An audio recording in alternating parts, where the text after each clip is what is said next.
Hello there. In this video I'm going to show you how you can make your own personalised heart-shaped pendant. I'm going to do the one that's on the right here, and it's got the name Alan and the name June in it, as has the one on the left, but that's made it obviously in a slightly different way. We're going to make this one on the right. So we start off Fluid Designer for 3D printing, and we're going to use a couple of different things here. I'm probably not going to bother putting a connector on this, but if you wanted to, you could add a connector for a chain at the top. I'm going to use alphabet snap fonts to spell out my name. The name's Alan and June, I should say, and I'm going to use the capital letters here. And I'm also going to use a heart pattern. So if we just scroll down to hearts, here's the pattern's hearts.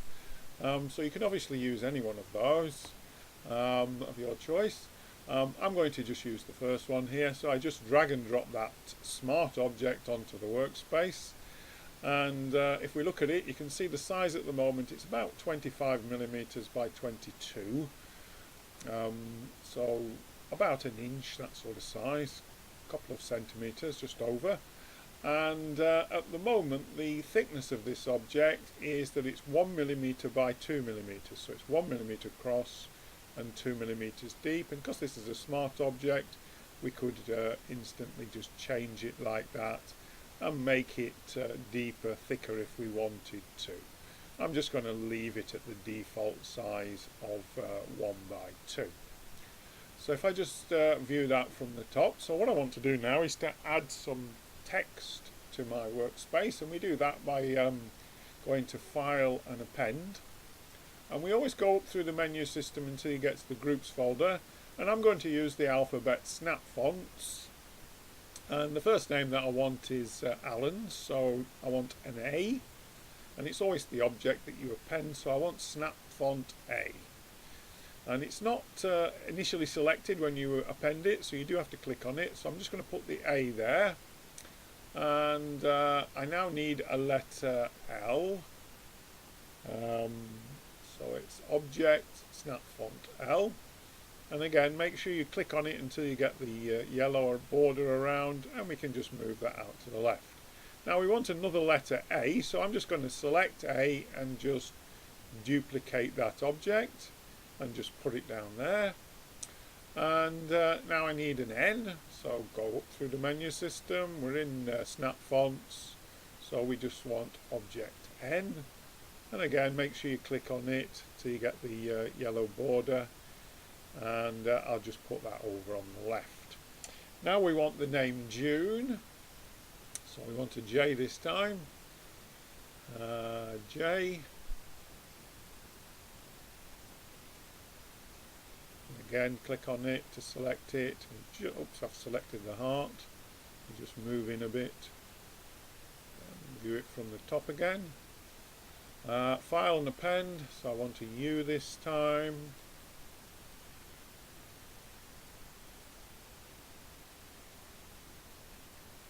Just move it over here. And I need an N and an E now. Object N,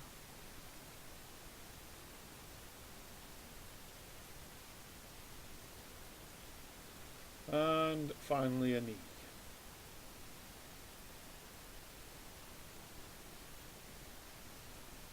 Now all of these objects are parametric smart objects. They can all be resized in the same way that the heart itself can be resized in terms of its thickness. And they can all be scaled as well. Now if we look at this, you can see a couple of things to note. One, the heart is probably a little bit too small for these letters to fit inside it, so we need to scale these down. Notice with the letter A that we've got this circle in the middle here. For 3D printing we do need overlap, we do need a continuous solid object. You may want to actually delete the O in the centre of the letter A there, that's this object, but I think we might just find that it will overlap in this instance and we can actually keep it, but we just have to see in a second. See how things go. Certainly I could keep it when I created this earlier. So first thing I want to do is to just scale this up in size. So it's 25mm there. So if I just switch on screencast keys, you can see any key presses I make down here. So if I press the S key on the keyboard to scale and just drag it out now, and I'm just watching the dimensions, I don't want them to go too big, so I'll do it to 35mm. Now, whenever you're scaling Fluid Designer, this cross section is not now 1:2 because we've scaled it, so you must always apply the scale, and you do that by doing Control A and applying the scale, and when you do that, notice the thickness will reset back to 1:2. If you fail to do that, you won't know what the exact dimensions of your object are anymore. Okay, so if I look at my letters now, you can see that they're still too big to sort of go in here, so I'm going to scale all of them down. And so I've highlighted A, and if I do S on the keyboard, now if I type in 0.5 and then hit the enter key and do Control A and apply the scale, notice the thickness change as I apply the scale. So S to scale, 0.5, enter, Control A and apply the scale. S, 0.5, Control A and apply the scale. And we just repeat this now, 0.5, Control A and apply the scale, 0.5, Control A and apply the scale. And I've kind of guessed at 0.5, or rather I did try it earlier and they did fit. You have to make a judgment call depending upon the letters that you use as to how big or how small you're going to make them. Now, I need to position these around the heart, and I'm going to put June on this side and Alan on the left. Now, I can move it by pressing the G key on the keyboard, and that will allow me to move it in any direction. And what I'm going to do is I'm just going to move it so that that's just inside the heart curve.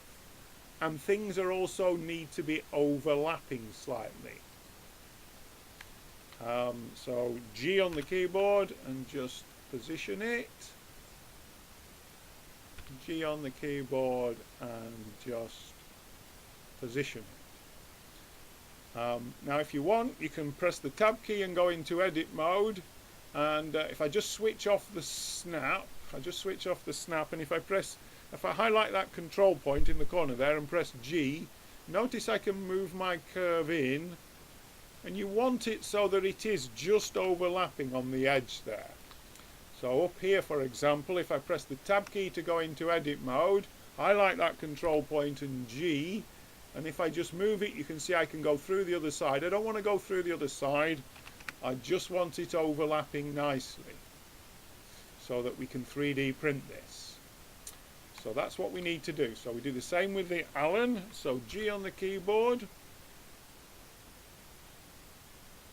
put it about there. A. Now obviously, depending upon the number of characters in your name, you may have to resize things here. You may have to reposition them in a slightly different way. You can see there I've tried to get it overlapping on both sides. I'll just move it a little bit more. Okay. Oops, I went into edit mode there. I didn't intend to do that. So there we are. We've got June down that side and we've got Alan down that side. And notice that my little circles, well, not quite circles, in the middle of the letters A are actually intersecting with the heart. If they're not, if you've got loose objects, you must delete them. But essentially that's it now. So what we want to do is to just join these all together. So I'm just going to hold the shift key down, select June, select Alan, and I'll just join those together. And then still, if I hold down the shift key, if I highlight the heart now and join them, I've now got one object. And if I wanted to change the cross section of this to say 1/3, notice it all changes, or 1/5, so I can make this any kind of thickness that I want now. And the only thing to do is to export it as an OBJ file, and to run it through NetFab Basic. So I'll just go through that. So export it as a wavefront object to the desktop. I'm just going to call it heart, and export that to the desktop. Just wait while it saves it. And what it's actually doing is it's converting the curve. The object at the moment is a curve. It's actually converting it to a mesh as it does that. So you don't need to actually convert it to a mesh as such in Fluid Designer. When you export it as an OBJ file, it will do that for you. So we'll just wait while that saves. Okay, so now it's saved it. All we need to do is to go to NetFab Basic, go to Project and Open, Desktop, and it's the heart pendant. And it just takes 1 minute really in NetFab just to repair some minor holes and border edge problems that Fluid Designer creates. It's not a big issue, but you must always do this. You do need to repair all the meshes. So you can see we've got a warning red triangle there, but just hit the repair button. Click on update. You see there are some holes and some border edges. So you hit automatic repair and execute. And NetFab Basic will just go around the mesh. This is now a mesh. And it will make the repairs. As you can see, it's all down to zeros now. So apply the repair and remove the old part. And there is our 3D printable object now. So we just save that, and I just save it on top of the original file there. Sometimes you get a second error message here about non-manifold, but again, NetFab usually 99.9% of the time will repair that. And the reason it does it is because we used parametric smart objects in Fluid Designer for 3D printing. We actually use curves. Okay, so that's how you can make your own personalized heart-shaped pendant using Fluid Designer for 3D printing. Good luck.